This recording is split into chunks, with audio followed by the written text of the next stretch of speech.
المغرب هو الناس ديالو واحد الناس اللي ذكيين وما كيستسلموش، وإلا لاحظتي في كاع المجالات دائما كتلقى واحد المغربي محقق واحد الرتبه اللي كتبهر الناس. كنبغيو نجيبوا المتداولين اللي ناجحين في هذا المجال هذا باش يشاركوا الخبره ديالهم بحال الخبره اللي عندك في المجال من هذه 10 سنين، تشاركها مع المشاهدين ديالنا اليوم. اغلبيه دابا ديال الناس اللي كيجيو يتعلموا فاهمين، كيخصو فقط رؤوس الاقلام باش انه ينضبط. كاين اللي كيخصو غير كوتشيه. وهذا غادي ياخذني السؤال ديال واش كتشوف بان اي واحد او اي وحده ممكن انه يكون في مجال التداول؟ شحال من واحد كيبدا كيمشي انفيستي هو ما عرف حتى شي حاجه، فبالتالي كيخسر وكيولي عاد خصو انه يتعلم. فداك الشيء علاش بدا بالتعلم هو الاول.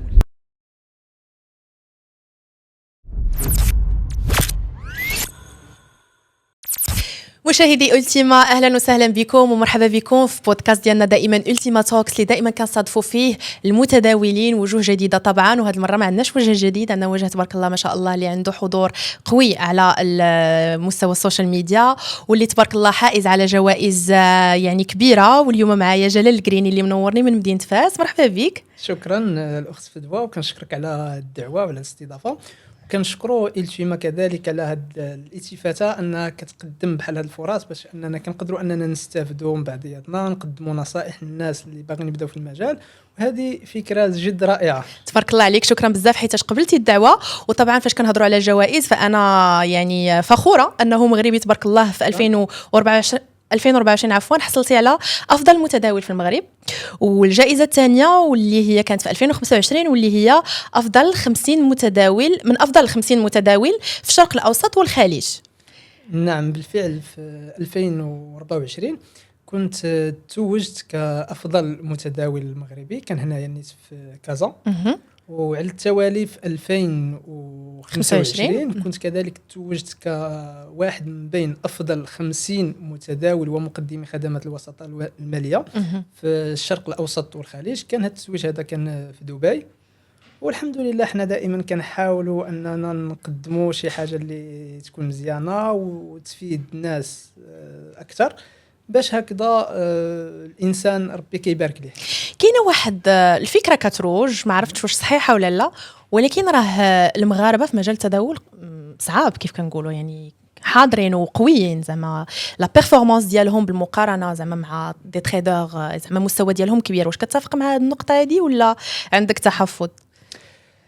هو من طبيعه الحال المغرب هو الناس ديالو واحد الناس اللي ذكيين وما كيستسلموش، وإلا لاحظتي في كاع المجالات دائما كتلقى واحد المغربي محقق واحد الرتبه اللي كتبهر الناس. وهذا الشيء هذا كيعود على انهم مغاربه غامو ذكيين وما كيستسلموش، والتداول كيعجبوا الشخص اللي ما كيستسلمش، حيت الا دخلتي من المحاوله الاولى استسلمتي فمن طبيعه الحال راك غادي تحبس، لان في البدايه ضروري كتكون صعيبه، ضروري الانسان كيقدر انه يخسر، كيقدر انه يفشل، لكن كيبغي عدم الاستسلام. والمغاربه فيهم هذه الصفه هذه ديال عدم الاستسلام، فداك الشيء علاش كيحققوا نتائج اللي هي مزيانه. فاش كيوصلوا كيف قلنا لانهم كيتمكنوا من المجال فهم كيوصلوا لرتب عاليه، وهذا شيء مشرف يعني. وحنا اليوم دائما في هذا البودكاست كنبغيو نجيبوا المتداولين اللي ناجحين في هذا المجال هذا باش يشاركوا الخبره ديالهم بحال الخبره اللي عندك في المجال من هذه 10 سنين، تشاركها مع المشاهدين ديالنا اليوم. طبعا المشاهدين اللي من جميع المستويات باش انهم يفهموا اللي غادي يقول بسم الله يفهم كيفاش يبدا، واللي ديجا يعني مدوز 3 سنين و4 سنين في المجال حتى هو لما لا يخرج اليوم بمعلومات جديده وبافكار جديده معك اليوم سي جلال. فمره اخرى مرحبا بك وشرف لينا انك جيتي عندنا اليوم. فدائما وحنا كنهضروا على 10 سنين في المجال ديال التداول، يعني راه خبره كبيره.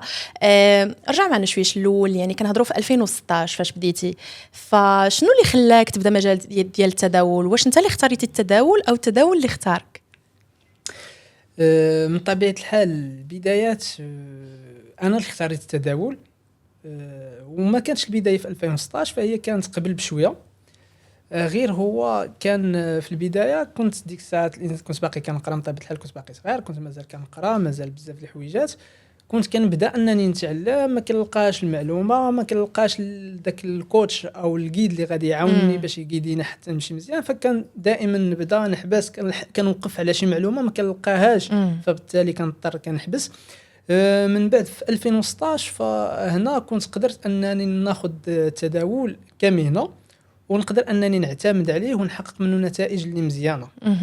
ما كتشوفش انها كانت مغامره انك تخلي كل شيء اللي كنتي كدير من قرايه من خدمه واحده اخرى ممكن كنتي كدير في مجال واحد اخر وانك تخصصتي في مجال التداول يعني بنسبه 100%؟ واش هذه ماشي مغامره؟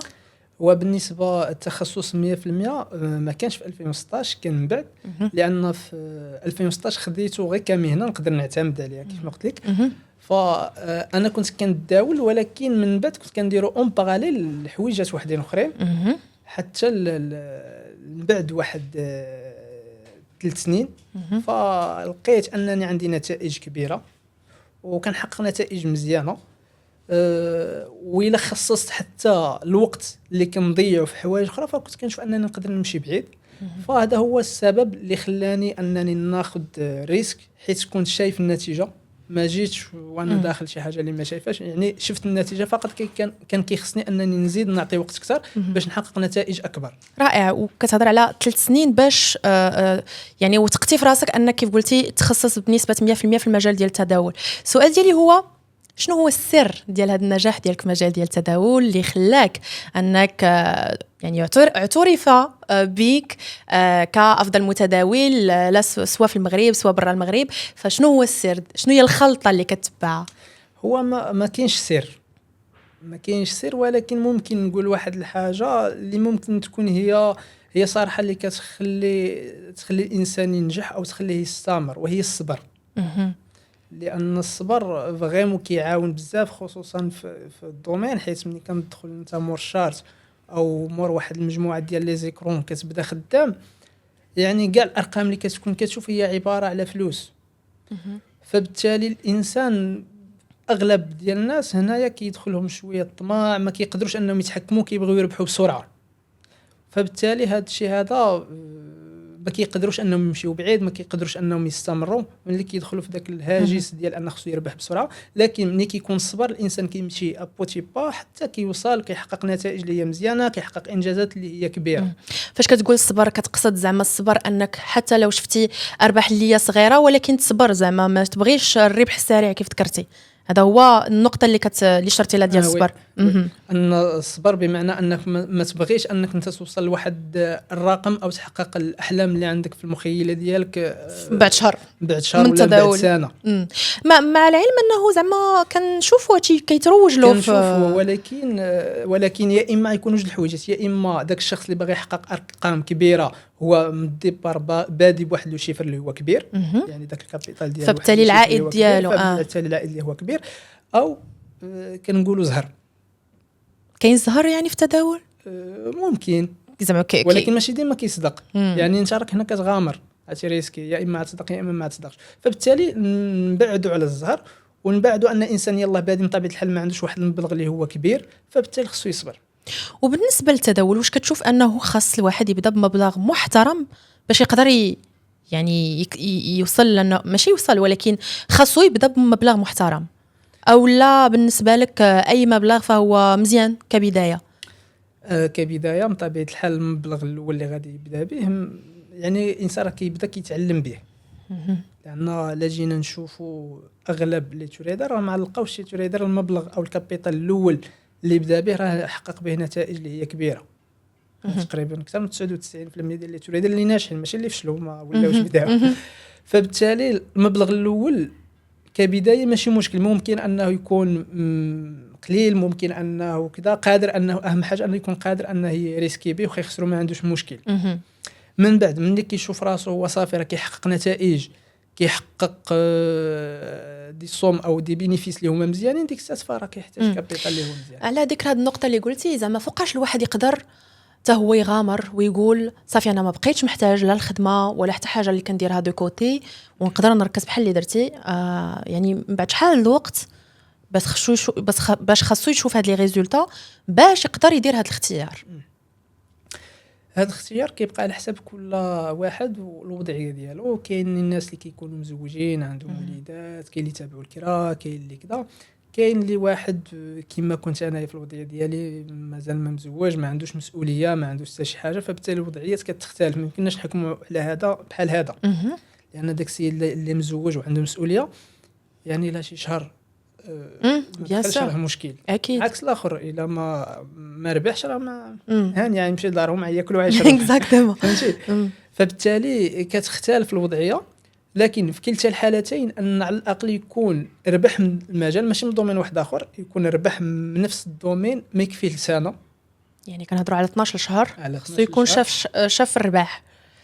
شاف الربح وصور ما يكفيه لمده سنه، فهمتي ما يكفيه لمده سنه وخا ما يربحش سنه كامله، ربح من داك الدومين ما يكفيه باش يعيش ياكل يشرب، كان عنده شي مسؤوليه شي حاجه، ديك الساعات يقدر يلغي كلش ويستمر في التريدين، لان داك العام كامل هو اصلا راه غادي يعيش بالتريدين، زائد راه ديجا حقق نتائج اللي هي مزيانه. واضح.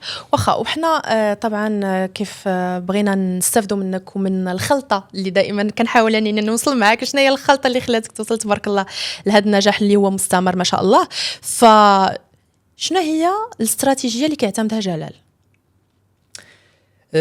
بالنسبه لي انا صراحه ما عنديش شي استراتيجيه اللي سحريه ولا كنستعمل شي حويجات اللي ما كاينينش، فقط كنحاول انني ديك المعلومات اللي كاينه في الشارت نحاول انني نقراها بواحد الطريقه اللي هي بسيطه. كذلك كيبقى اهم حاجه هي الالتزام، انك عندك واحد الاستراتيجيه هي انني كنلتزم بها، ميم انني واحد المره ما غاديش نربح فيها، المره الجايه غادي نولي نطبقها. يعني ما كنهضرش على اني ما ربحتش فيها في واحد الشهر، كنهضر على انني دخلت واحد التريد وخسرتني. داكور، فهادشي ما كيعنيش انني خصني نبدل. علاش؟ لانني ديجا قبل انني ما نعتمد على ديك الاستراتيجيه راه ديجا جربتها حتى قلت فوالا هذه استراتيجيه مزيانه اللي غادي نعتمد عليها. يعني واحد المره ما عطاتنيش واحد التريد ما كيعنيش انني خصني نبدلها. واحد المره عطاتني ربح بزاف، هادشي ما كيعنيش صافي غادي نغامر بالكابيتال ديالي كامل حيت راه صافي كتربح بزاف. فكيبقى الالتزام بدوك القواعد اللي كتخدم بهم كل مره، فهذه هي اهم حاجه. شنو هما القواعد اللي انت كتبعهم في هذه الاستراتيجي ديالك؟ واش الاستراتيجي ديالك عندها شي سميه نقدروا نفهموها معاك، ولا قربنا اكثر لهذا الاسلوب ولا الميثود اللي انت متبعو؟ بالنسبه للاستراتيجيه ديالي انني كنحاول نعتمد على العرض والطلب، كنحاول نشوف في الناس كيبغيو انهم يشريو، يعني في الناس كتحط الاوامر الشراء ديالها، في الناس باغا تشري او البري اللي الناس كتبغي تشري منه. وملي كنشوف ان صافي فوالا البري بدا كيفعل دوك الاوامر ديال الشراء، فحتى انا كندخل مع الموجه وكنبدا نشري من نفس المنطقه اللي الناس كامله كتشري منها. كيكونوا كيشريو منها بنوك، مؤسسات ماليه، صناديق استثمار ومتداولين، يعني هادو واحد المناطق اللي كنقدروا اننا نحدوهم في الشارت.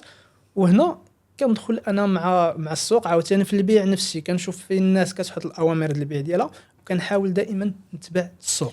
يا ريت توضح لي اكثر زعما شنو كتقصد باش كتعرف هاد المناطق اللي يعني فيها الطلب كتر او فيها العرض كتر، حيت ذكرتي المؤسسات والبنوك، يعني واش كتعتمد على شي انديكاتور، شي مؤشر اللي كيبين لك هاد الطلب وهاد العرض؟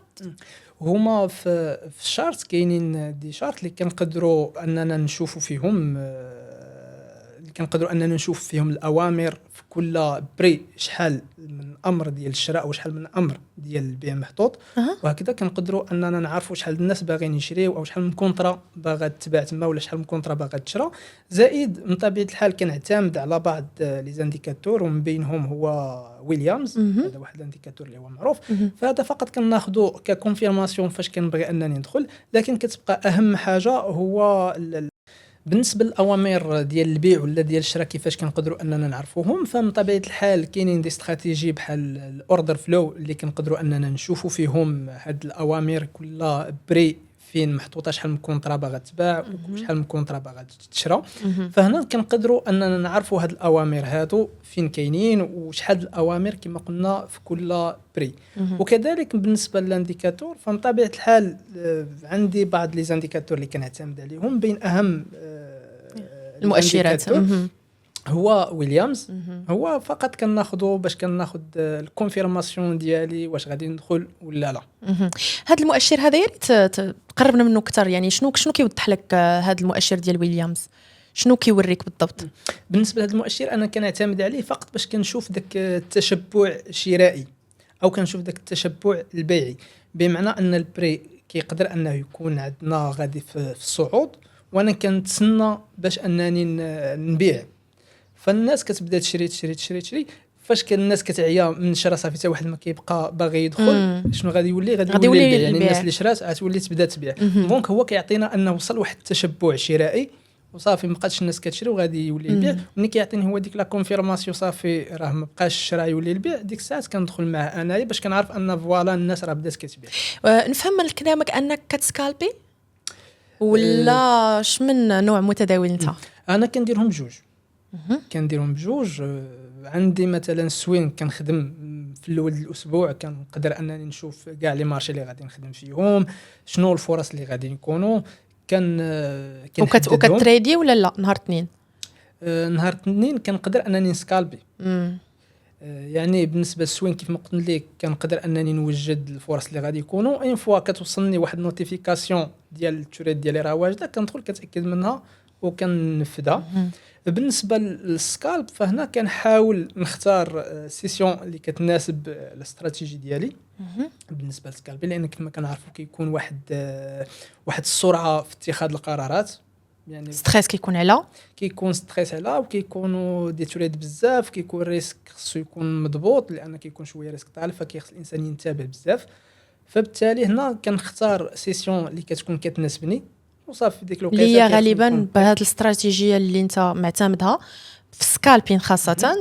شنو السيسيون اللي كتناسبك؟ حاليا كنخدم في سيسيون ديال لندن وحتى في سيسيون نيويورك. سيسيون نيويورك ما كنخدمش فيها بزاف لان كيكونوا فيها الاوقات ديال الاخبار، فبالتالي كنبقى نخدم ونحبس. عكس لندن غالبا ما كيكونوا لا نيوز لا حتى شي حاجه، كنخدم سيسيون ديالي كامله. بالنسبه للسكالبرز كيتسناو الاخبار يعني لان كتكون الفولاتيليتي عاليه، فواش انت كتمشي بهذه الطريقه حتى؟ كاينين دي سكالبر اللي كيخدموا على الاخبار، مي انا ما كنخدمش في الاخبار لانني كنفضل انني نخدم بعيد على ستريس ورغم ما تعيا انك ما تكون كتوقع الخبر وتقرا الفوندامونتال وكذا. فالخبر كيعتمد كيدخل فيه واحد شويه عنصر المفاجاه او عنصر المفاجاه من طبيعه الحال قلتي. فبالتالي انا كنحاول نبعد على هذا الشيء، على المفاجاه. لان كيف قلتي ستريس تيكون اعلى. ولكن هذا ما كيعنيش ان كاينين سكالبرز واحد اخرين اللي كيتسناو هذه الفرصه هذه. كاينين الناس اللي كيتسناو الخبر مع كيدخل اول دقيقه من بعد ما تخرج الخبر تلقى خدا تريد. تري بيان. دونك قلتي بانك في السيسيون ديال لندن هي فين كتطبق استراتيجي ديالك وفي معظم الاوقات كدير سكالبينغ. سكالبينغ كتبدا لا سيسيون ديال لندن من الاول ولا كتعطيها شويه ديال الوقت وعاد من بعد كتدخل؟ ماشي من الاول لان كيكون عندنا واحد التشارك ما بين لندن واسيا. داك هي واحد 2 ساعات، فكنتسنى انايا حتى كتخرج اسيا كتبقى غير لندن بوحديتها. ديك الساعات عاد واش هاد القضيه هي اللي كنتي شرتي لها واحد النهار في الصفحه ديالك الجاب او لا كتقصد شي حاجه واحده اخرى؟ الجاب لا، بالنسبه للجاب فهي مختلفه. الجاب كتقدر تعطى لينا يا اما في النيوز، في الوقيته ديال النيوز اللي كيكونوا الاخبار، او كتعطينا في بدايه الاسبوع. شرح لنا اكثر، ما فهمتش. بالنسبه للجاب هي واحد الفجوات سعريه اللي كيعطيهم لينا السوق. هي فير فاليو جاب؟ نو، هذه حاجه اخرى. دي جاب واحده اخرى. دونك سحب لي راني زعما.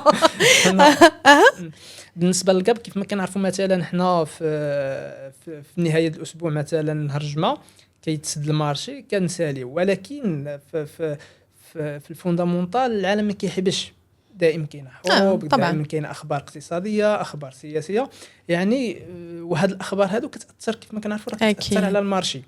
فبالتالي ملي حنا حبسنا نهار الجمعه هاد الاخبار هذه كتبقى كتخرج، فبالتالي هاد الاخبار هذه كتاثر في السوق. والنهار الاثنين فاش كيتفتح المارشي كيقدر ان البري كيخلي لينا واحد الفجوه اللي كتكون كبيره. مثلا البري اللي نفترض الجولد تسد في 4100 وخرج شي خبر في الوسط ديال الاسبوع وكان ايجابي للجولد، ملي غادي يفتح المارشي الاثنين فيقدر انه يفتح في 4200، يعطينا واحد 100 بيبس في الجاب. يعني هذه يعني كتقول ان داك الخبر راه واخا السوق ما مفتوحش، اون فوا غادي يتحل السوق راه غادي نشوفوا التاثير الايجابي مثلا او لا السلبي الا كان خبر سلبي. يعني ملي كيكون المارشي مستمر انت كتبغي تشوف واحد التحرك، كتقدر انك قبل ما يوصل داك ستوب لوز او يقدر ما يوصل هذاك كتقدر انك تدخل.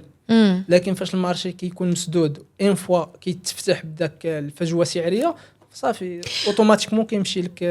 وكنظن على ذكر هذه القضيه اللي قلتي لان في بدايه ديال الحرب الايرانيه واسرائيل وامريكان طرات في الويكاند، فبزاف الناس كانوا كيتسناو غير اثنين ماشي اثنين نقولوا نهار الحد مع مينوي زعما 0000.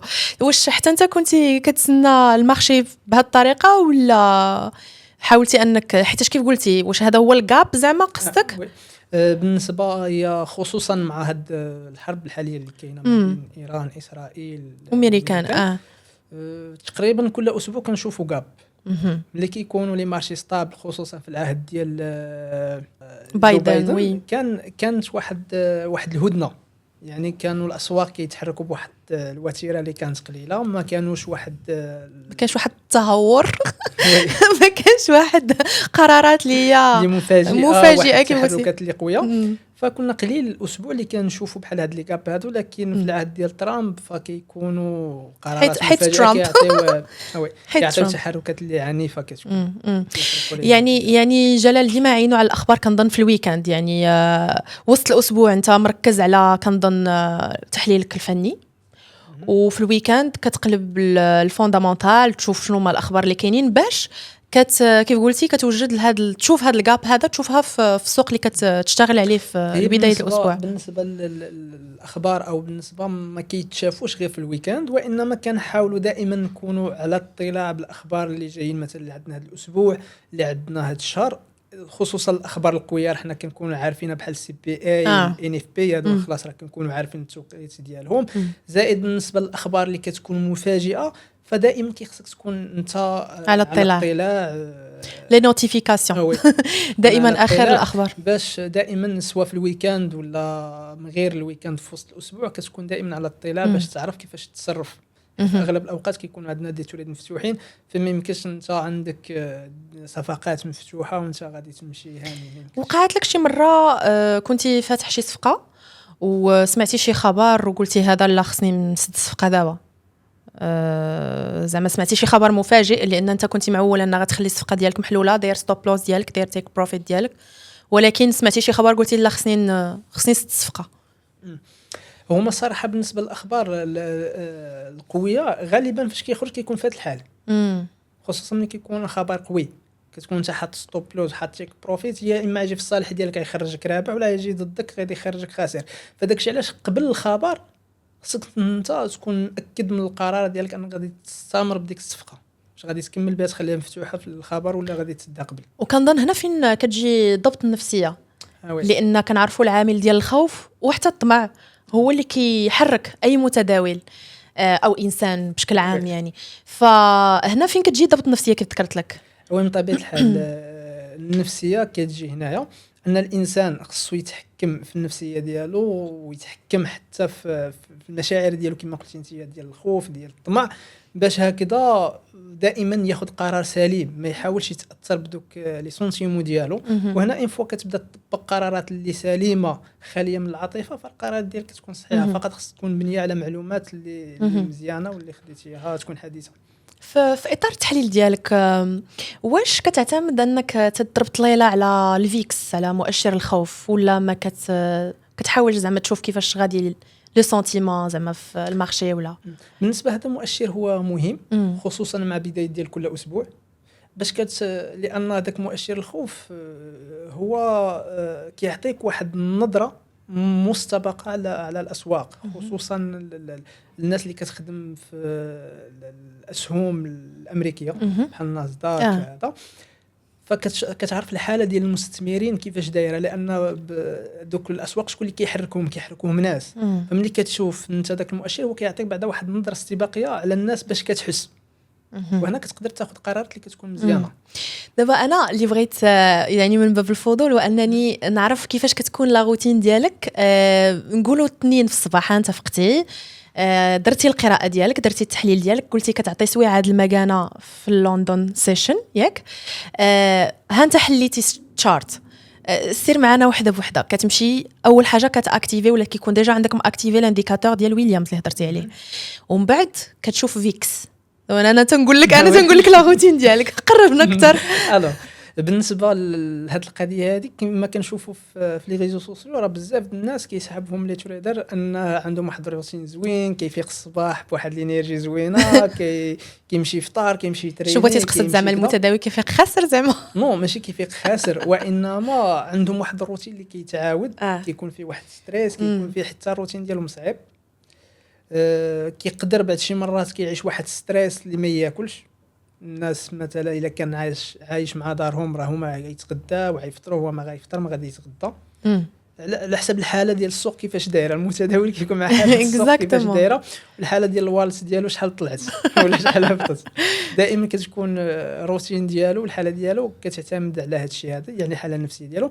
اما بالنسبه للروتين من طبيعه الحال كتعتمد على الوقات اللي كيخدم فيهم. بحال مثلا انا كنفيق الصباح، كيخصني انني نفيق بكري لا امور الصلاه وشي حويجات.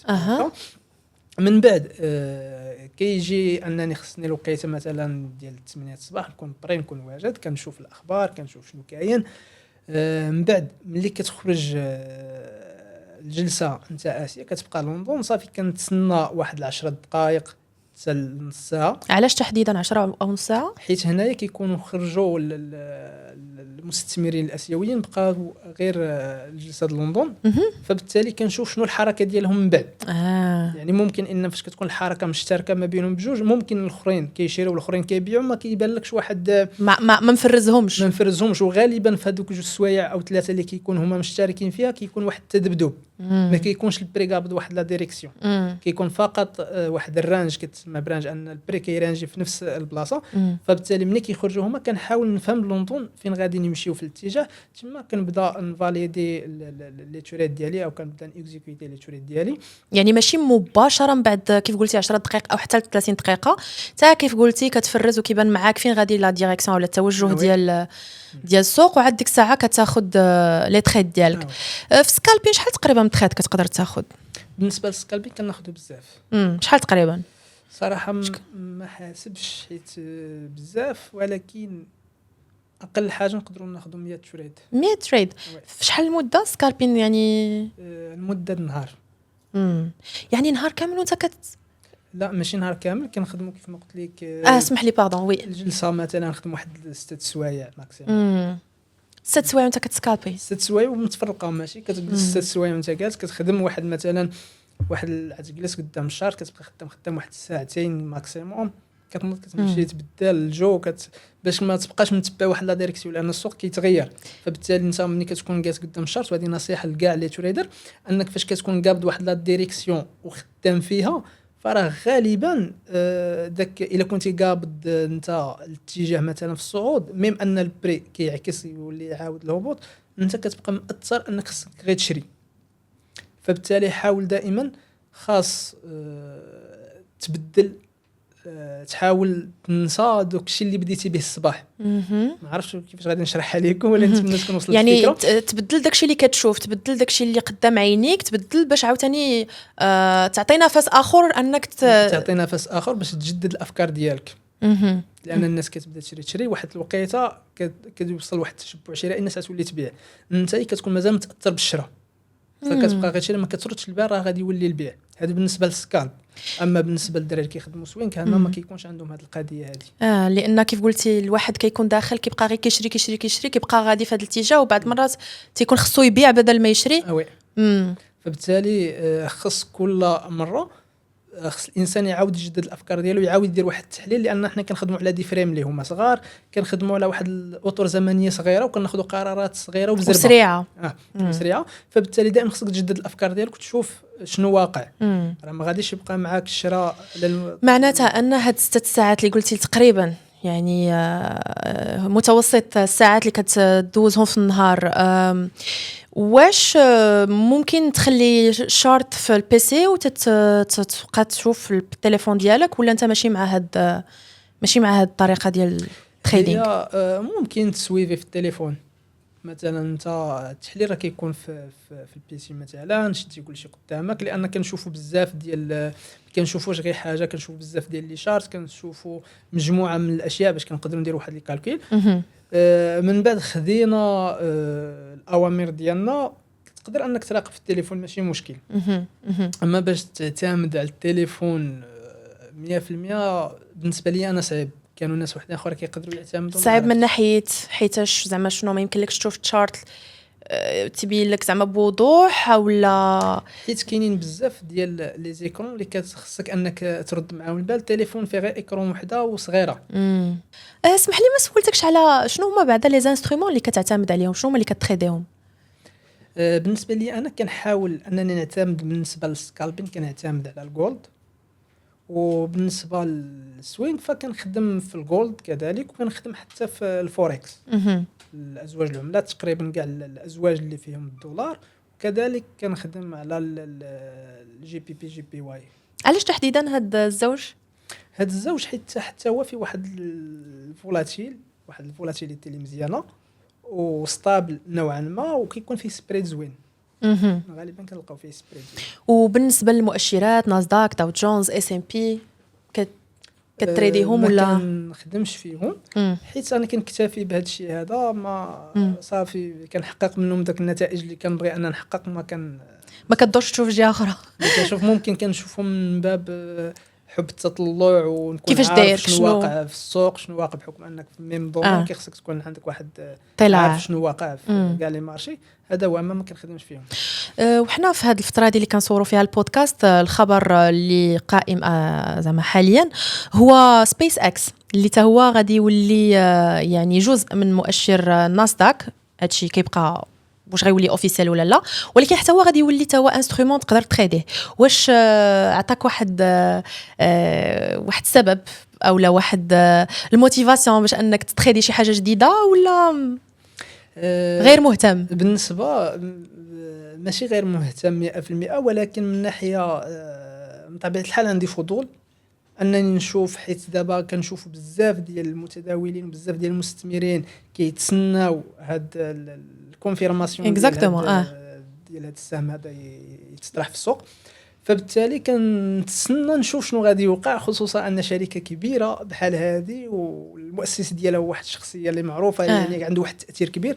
فكنتسنى نشوف شنو رياكسيون ديال المستثمرين، كيفاش غادي تكون، كيفاش الا بان لك شي حاجه زعما تقدر من طبيعه الحال. انا ملي كنقول انني ما كنتريديش في لي زوتر من غير الجولد والفوركس، هادشي ما كيعنيش انني اللي بانت لي شي فرصه في حاجه اخرى ما غاديش ناخذها. طبيعه الحال كنقلبوا على الفرص. وحنا في هذه الفتره اللي كنهضروا فيها دابا اكطوالمون البيتكوين راه كيهضروا في $60,000. ما بالكش انه زعما فرصه شرائيه في البيتكوين، لانه متوقع، لان كنعرفوا ان البيتكوين دائما كيطلع. ما عرفت تصحح لي هذه المعلومه. لا من طبيعه الحال، لان البيتكوين دائما كيكونوا فيه انزلاقات اللي كيكونوا قويه في 2022. دابا حاليا كنشوفوا واحد الهبوط اللي هو قوي. غير هو البيتكوين دائما او العملات الرقميه بصفه عامه دائما الانسان كيستثمر فيهم على المدى البعيد، ماشي على المدى البعيد، هما المدى القصير بالعكس، ولكن كيستثمر فيهم الاموال اللي ما محتاجاش. يعني حيتاش تقدر تهيا عندك اليوم وفرمشه عين تقدر تسميتهم. فبالتالي انا بالنسبه لي ما كناخذوش كاستثمار لانني غادي نعتمد عليه، وانما من حب من باب كنانفيستي فيهم من باب انني الى استقات. كاين اللي كنعرف بعض المتداولين اللي حتى انهم كيخليوها في الهاردوير، زعما كياخذوا بعض العملات الرقميه مركزين عليها كيخليوها في الهارد. يقول لك ما تنبغيش نشوف طلع هبط، ما تنبغيش نشوف، تنخليه على جنب، لانه كيف قلتي هو كيبقى استثمار على المدى البعيد، زعما ماشي عام ماشي عامين، يبقى حتى حيت كنعرفوا انا البيتكوين في الاول فاش بدا الناس ما كانتش فريمون مهتمه، وفجاه ولا وصل حتى ل $120,000 وكثر كاع. فاللي كان عنده شي بيتكوين في ذاك الوقت ندم علاش ما دخلش على ديك الفرصه، خصوصا الناس اللي كان عندهم وباعوه. فبالتالي كتبقى ديك الحسره. اكزاكتومون. واخا في الصفحه ديالك في الانستغرام قلتي واحد النقطه ضحكتني، وقلتي ما كنصحش العيالات انهم يتريديو. علاش العيالات اللي مزوجين؟ لماذا اللي مزوجين؟ علاش؟ حيت المراه صراحه كيكونوا عندها بزاف ديال المهام، الولاد، الدار، ما كاين المراه اللي خدامه كاين، فبالتالي ما كنعرفش كيفاش غادي دير تركز. واش نهار غادا تستريس يجي ولدها كيبكي على الضربو غادي تمشي دير سال ما يمكنش. ولا غادي تمشي دير باي. حيت خصوصا ملي كيكونوا وليدات صغار هذا صعيب. فبالتالي ميم اولا بغيتي تقصد فاش تخسر ولا شي حاجه واش تمشي تخرج الجنون زعما في ولادها. وي هذه من ناحيه، ومن ناحيه واحده اخرى يا اما غتضيع ولادها او غتضيع راسها، غادا تخسر. ودابا ما نعرف يقدروا لي فام اللي كيتفرجوا في هذه الحلقه هذه نو بالعكس حنا يقدروا يستلموك. انا ما كنقول زعما انهم ماشي كفء او ما غاديش يقدروا، زعما بغيتي تقول ان لا فام شنو ما عندهاش ديك الكفاءه اللي قلتي انها ماشي كيستيون دير اداره المخاطر سورتو، ماشي كيستيون ديال الكفاءه، وانما هي مساله ديال المهام اللي خاص المراه تكون متفرغه عليها. مثلا كيف ما قلنا حنا المراه كتكون مزوجه راه عندها مسؤوليه كبيره، هي تربي الوليدات، هي تهتم بدارها، تهتم بالزوج ديالها. فبالتالي الا كانت هي كتريدي ودخلت في واحد الحاله ديال ستريس، ومثلا خدات دي تريد اللي كانوا غالطين او القرارات اللي كانوا غالطين وخسرت. حنا الدراري فاش كتوقع لك بحال هكا كتخرج كتسمح في كل شيء وكتمشي تبدل ساعه بأخرى. واش المراه تسمح في الدار تمشي تبدل ساعه اخرى ولا جواد ديالها؟ ولكن بلاتي اكيد يعني كيبقى هذا الراي ديالك ويحترم، ولكن بالنسبه للسيدات اللي فعلا هما مزوجات وتشوفوا ان عندهم مثلا شيء من الوقت، وعلاش لان كيبقى هذا واحد سكيل ديال التريدين، انك كتعلم واحد المهاره جديده، انك كتعلم في مجال التداول. فكيف ذكرتي هاد لا روتين هي ممكن ان السيده اللي مزوجه وعندها مسؤولياتها غتبيلدي، غادي يكون عندها واحد لا روتين اللي كتبعها اللي غتخليها دائما غنقولوا بروفيتابل، غنقولوا ناجحه. فعلاش زعما جاتك هذه القضيه؟ هي انا الا قدرت انها توفق بيناتهم فراه مزيان، ولكن زعما انا ما قلتهاش غير هكاك، وانما كنشوف حالات حيت كانوا سيدات معايا اللي كانوا معايا في فورماسيون كيتواصلوا معايا، يعني نقدر نقول لك 99% ما كيتوفقوش. ما كيتوفقوش، كاين اللي كيوقع لها مشاكل مع الزوج ديالها. وهذا غادي ياخذني السؤال ديال واش كتشوف بان اي واحد او اي وحده ممكن انه يكون في مجال التداول، او ممكن انه يعطي في مجال التداول؟ ماشي اي واحد. ماشي اي واحد. كاينين واحد الصفات اللي خص يكونوا في الشخص هو اللي يقدر ينجح في بحالاش التداول.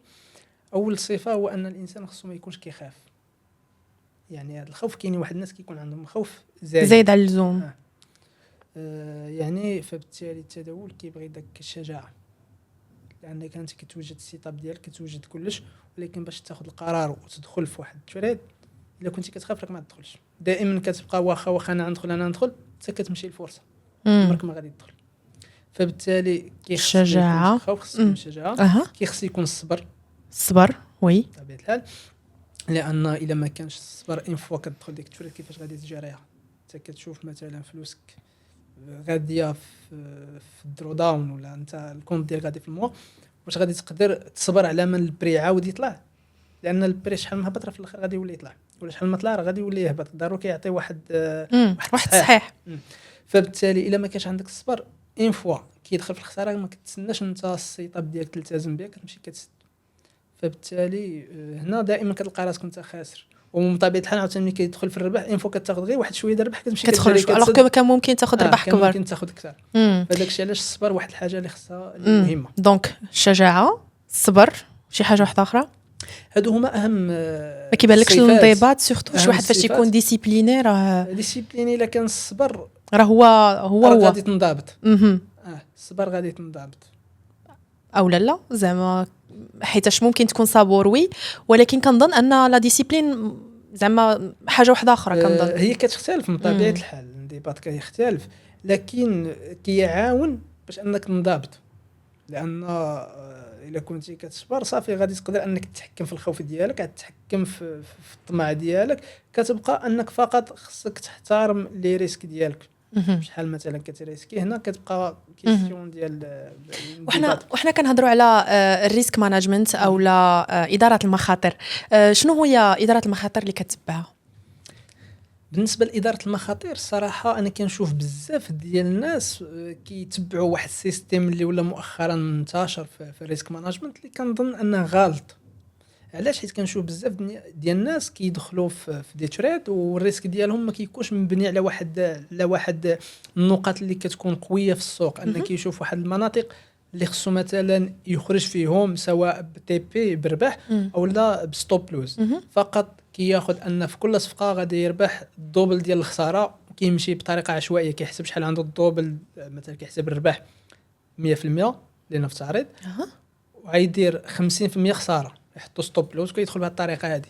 لكن انا كنشوف اداره المخاطر وخصوصا غير في هذا الشق هذا ديال الستوب لوز والتيك بروفيت، ستوب لوز ما كيتحطش غير حيت خصني ناخذ 50%، وانما كيتحط في واحد النقطه اللي البري ما غاديش يوصل ليها.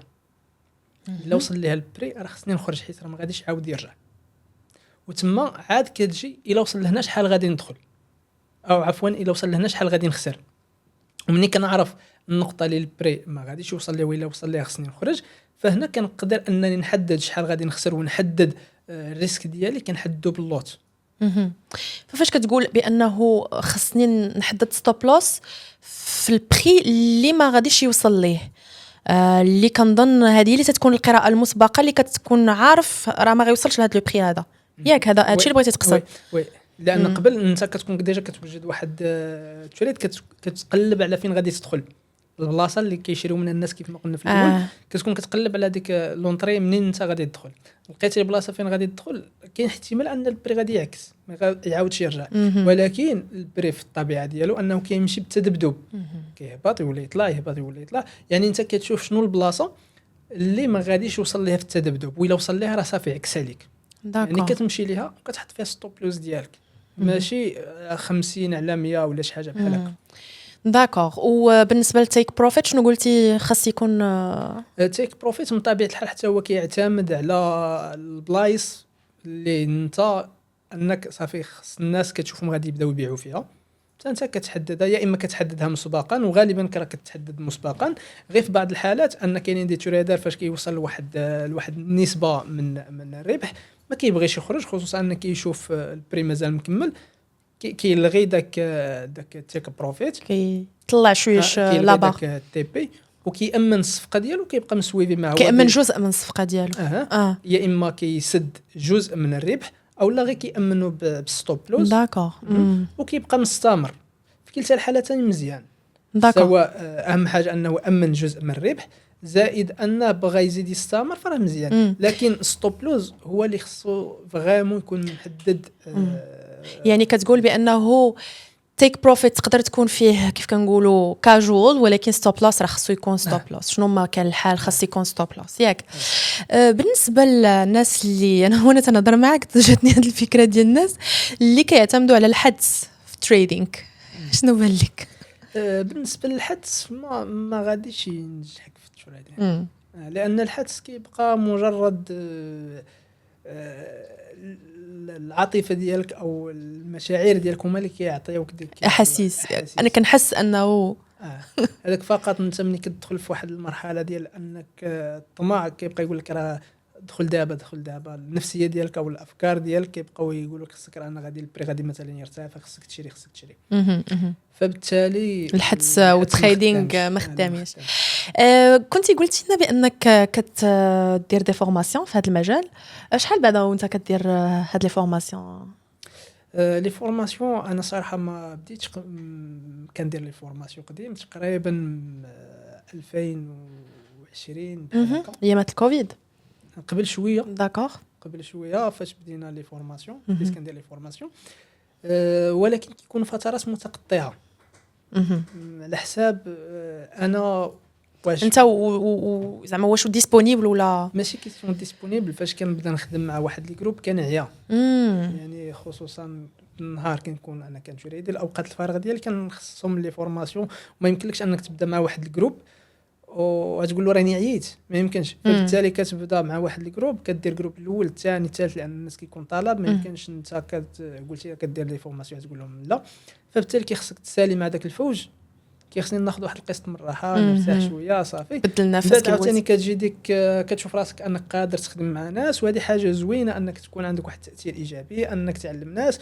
والحاجه المهمه في لي فورماسيون هي انك فاش كتشوف واحد السيد انت علمتيه ولا فريمون كتشوف كيحقق نتائج اللي هي مزيانه، هاد الحالات كيخليوك انك انت في يعني عارف بانك ماشي في طريق الصواب، يعني كتزيد مكمل، كيزيد يموتيفيك ويحفزك انك موتيفيك باش انك انت تزيد تكمل، وكيعطيك حتى واحد الاحساس زوين انك انت وصلتي داك السيد بدا هو غادي مزيان. فهذا واحد الشعور اللي نفسيا كيعاونك زوين.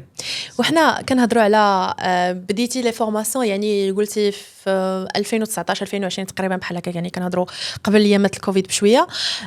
واش كتلاحظ بانه مقارنه بالبدايات ديال الفورماسيون في ذاك الوقت، زعما الناس اللي كانوا كيديروا لي فورماسيون في ذاك الوقت مقارنه باللي اولا بهذا الجيل اللي كيبدا في المجال ديال التريدينغ، واش عندك بعض الملاحظات؟ كتشوف مثلا شي حويجه كانت وما بقاتش، او كتشوف حبذا لو انهم نرجعوا مثلا لواحد لابيتود كانت في الناس ديال التريدينغ ديال شحال هادي؟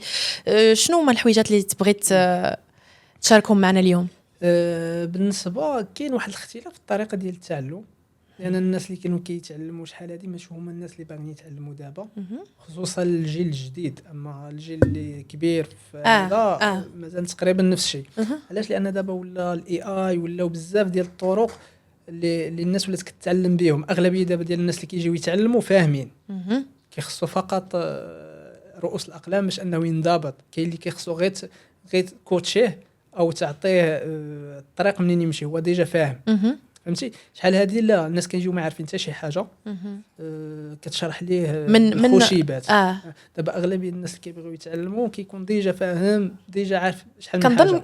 كنظن في هذه الحاله هذه ولا اسهل، يعني انك ولا اسهل بطبيعه الحال، ولا اسهل لان ديجا جايب واحد الباجاج، ديجا فاهم وديجا رائع. تبارك الله عليك جلال، شكرا بزاف. اليوم استمتعنا معك في الحلقه ديال اليوم. ما عرفتش واش بغيتي تقول رساله اخيره للمشاهدين ديالنا باش نختموا هذه الحلقه هذه؟ شكرا لك على الاستضافه. والرساله ديالي اللي بغيت نقول للناس هي ان بالنسبه للناس اللي كيبغيو انهم يتعلموا التريدين او كيبغيو يبداو في هذا المجال هذا، يحاولوا ما يبداوش بعشوائيه، ويحاولوا انهم يتعلموا وياخذوا الطريق الصحيح. حيت شحال من واحد كيبدا كيمشي انفيستي وما عرف حتى شي حاجه، فبالتالي كيخسر وكيولي عاد خصو انه يتعلم. فداك الشيء علاش بدا بالتعلم هو الاول. التعلم هو الاول. تبارك الله عليك جلال، شكرا جزيلا.